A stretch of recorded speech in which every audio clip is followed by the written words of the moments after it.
1966 ခုနှစ်မြန်မာနိုင်ငံတရားစီရင်ထုံးစာမျက်နှာနံပါတ်1136 The Union of Burma Applicant vs. MAUNG SHWE Respondent ဤစီရင်ထုံး audio book ကိုအထက်တန်းရှေ့နေဦးအောင်ခိုင်ဦးအထက်တန်းရှေ့နေဒေါ်ပြည့်ပြည့်ဖြိုးနှင့်တရားလွှတ်တော်ရှေ့နေဦးထိန်လင်းဦးတို့မိသားစုကစီစဉ်ဆောင်ရွက်ပြီးဒေါ်ယူပါစောမင်းမှဖတ်ကြားခြင်းဖြစ်ပါသည် Criminal Revision before ဦးစိန်သင် Judge The Union of Burma Applicant vs. MAUNG SHWE Respondent Penal Code Section 420 Conviction under fine or in default to suffer imprisonment Code of Criminal Procedure Section 33 Imprisonment in default of payment of fine not to exceed 1/4 of the period of imprisonment which magistrate is competent to pass. Penal Code Section 65 Imprisonment in default of payment of fine not to exceed 1/4 of the term of imprisonment for the offense. Held under Section 33 of the Code of Criminal Procedure, the period of imprisonment awarded in default of payment of fine cannot exceed 1/4 of 7 years imprisonment, which is the maximum sentence that could be passed by the magistrate. Under Section 65 of the Penal Code, the term for which the code directs the offender to be imprisoned in default of the payment of fine shall not exceed 1/4 of the term of the imprisonment, which is the maximum fees for the offense. If the offense be punishable with imprisonment as well as fine, therefore, the maximum term of imprisonment which could be passed was 1 year and 9 months. Domyadanu, Government Advocate for the applicant, Usain Judge. This revision case has been opened with a view to consider the legality or otherwise of the sentence passed by the second additional magistrate. Pamo, in his criminal regular trial numbered 56 of 1965, in that case,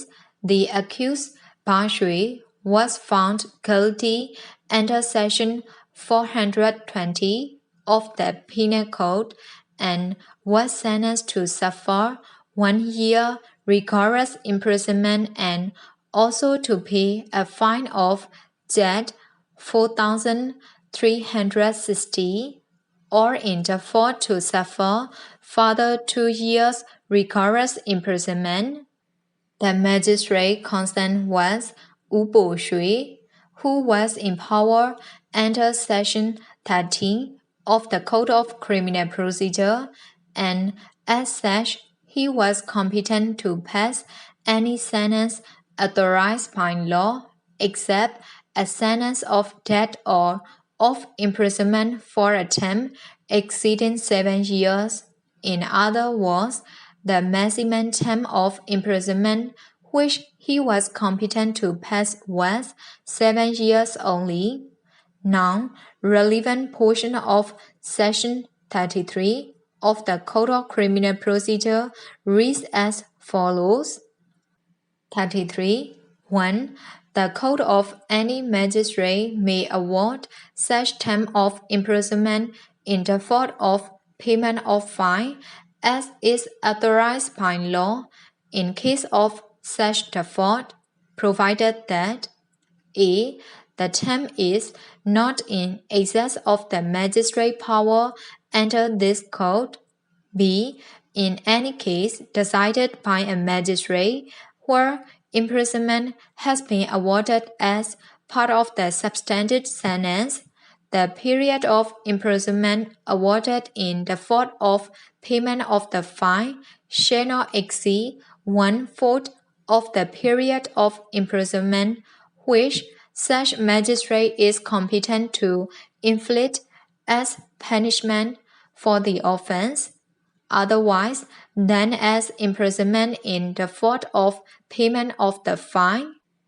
It is therefore quite clear that, in the present case, the period of imprisonment awarded in default of payment of fine cannot exceed 1/4 of 7 years imprisonment, which is the maximum sentence that could be passed by the learned trial magistrate. Therefore, the maximum term of imprisonment which the learned magistrate could pass was only 1/4 of 7 years, which is equivalent to 1 year and 9 months.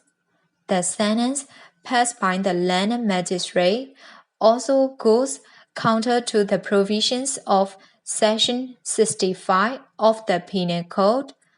The offense under Section 420 is punishable with imprisonment which may extend to 7 years only. Under Section 65 of the Penal Code, the term for which the Code directs the offender to be imprisoned in default of the payment of fine shall not exceed 1/4 of the term of the imprisonment, which is the maximum phase for the offense. If the offense be punishable with imprisonment as well as fine.